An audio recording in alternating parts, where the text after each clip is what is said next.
majlis, panel juri yang arif lagi bijaksana, rakan debat yang berhormat dari pihak pencadang, dan tidak lupa juga warga dewan sekalian. Sebelum saya mulakan penghujaan saya, izinkan saya membidas kata-kata pihak penyangga, pihak pencadang sebentar tadi. Pihak pencadang telah mengatakan tentang tidak berkualiti, tentang hujah yang telah disampaikan oleh pembahas pertama dari pihak pencadang atas dasar tidak berkualiti. Kita tidak mengatakan bahawa stadium itu tidak berkualiti, tetapi kita mengatakan bahawa stadium itu masih belum berkualiti. Terima kasih. Hujah yang kedua yang ingin saya bidas kepada pihak pencadang. Maaf. Hujah kedua ialah tentang wang dan prasarana yang telah dibentangkan oleh pembahas kedua dari pihak pencadang. Pihak pencadang mengatakan bahawa wang itu untuk atlet, dan atlet ini, dan dari atlet ini mereka dapat mengatakan tentang visi 2030 dan wujudnya Aktif SG ini. Bagaimana kita hendak mengatakan bahawa dengan wujudnya Aktif SG ini ia sudah mencukupi, sedangkan kita belum pun berada di tahun 2030 itu, dan apakah kita ingin membuat debat ini lagi pada tahun 2031? Tidak, bukan? Ini saya akan membidas tentang silakan. Begitu anda bermaksud anda telah bersetuju dengan kami bahawa yang Aktif SG itu menunjukkan bahawa pemain sukan di Singapura sudah pun mencukupi.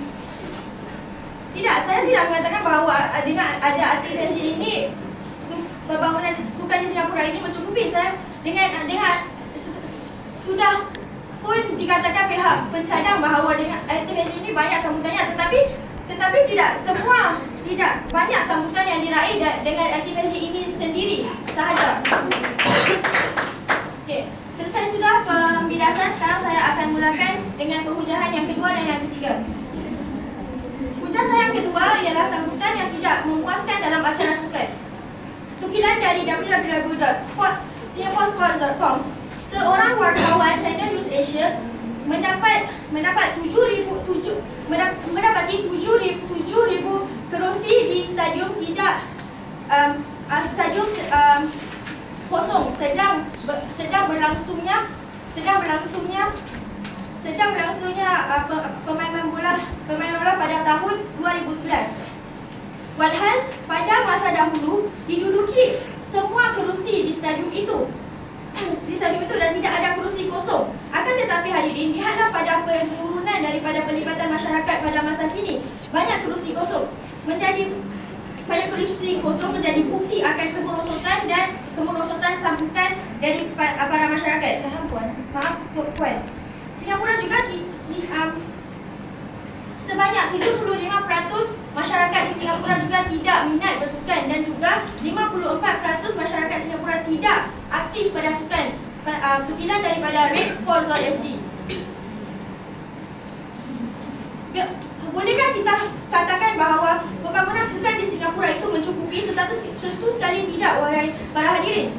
Seterusnya akan saya beralih kepada kepada aspek yang kedua, iaitu pada liputan media. Hadirin, berapa banyakkah acara-acara yang diutarakan di media sosial, di media Singapura? Hanya bola sepak, renang, pingpong. Jadi ini sahaja warga dewan.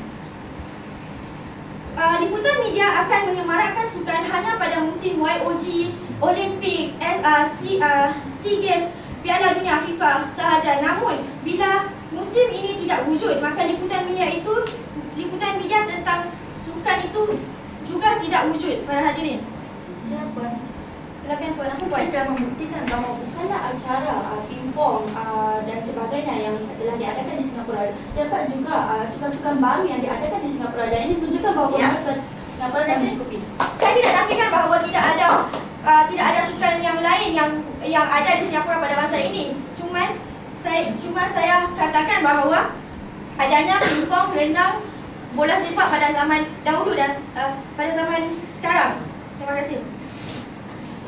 Dan pada Olimpik 1960 atlet dapat raih pingat perak untuk acara angkat berat. Yang 40 tahun kemudian, para hadirin, kami harus menunggu 40 tahun lagi untuk meraih lagi satu pingat lagi satu peringkat Perak. Tahun ini, bukankah Singapura berumur 50 tahun? Setakat ini, tahun ini peringkat sukan Olimpik yang diraih hanya 4 sahaja.